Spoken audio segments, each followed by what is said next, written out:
Yes. Are you guys mandated to hold this meeting because of Executive Order 203? Is this part of that? Correct. These were one of the recommendations out of that committee, yes. Great. You know, I read the report in detail. It was so grotesquely censored. I mean, I attended tons of meetings. I sent transcriptions of my verbal comments to Mayor Boehm, to Mr. Delgado. All of it was excised from that report, except for a blind comment I put on the email questionnaire, and you know, omitted what throughout the process was the number 203, so people could find out what it was about. Omitted was Black Lives Matter, the mission statement to eradicate white supremacy in state and vigilantes. State white supremacy would be police white supremacy. George Floyd.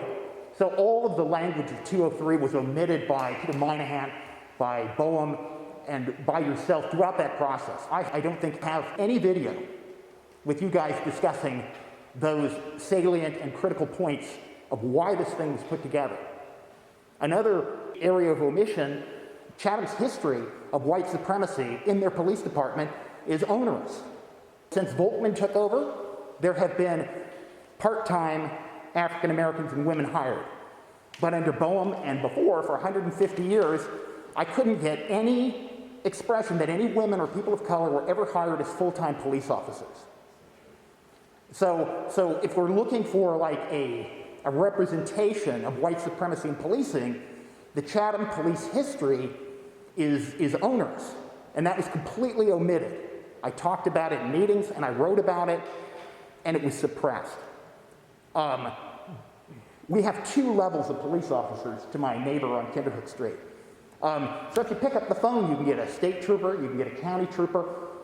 I've never received in 15 years of living here any benefit from having a police department. I go back many mayors, and one of them stood in my driveway and swore up and down to me that we would never go to a part-time police force, and that lasted, I think, a year and a half. Has there been a significant change, either good or bad, in terms of crime statistics in town since the switch? No, I don't believe there has been a significant change in the crime statistics. And is there statistical evidence that we're less safe having cut the police department from 550,000 to 250,000? And it sounds like the answer is no. So my recommendation is we get a referendum on the ballot as soon as possible, because if you read the report, what actually made it into the report, the older people, CABA, and the people who did comment, they said, we don't see the police department, we don't know what they do, and so the bottom line is, you're not serving any benefit except extracting $250,000 we need to pay for the overexpensive water system and for things that benefit the mass of the public, not just police profiteers on the board or in the police department. How unneeded this police department is, but we do need the money, because my water bill is $330 and it used to be $90. Howe says, oh, the department's, you know, flush, we're doing really well. Sure you are, because they're billing me 330% of what you used to. I haven't heard anything in this discussion that is a benefit to me, that justifies me paying for the village police department.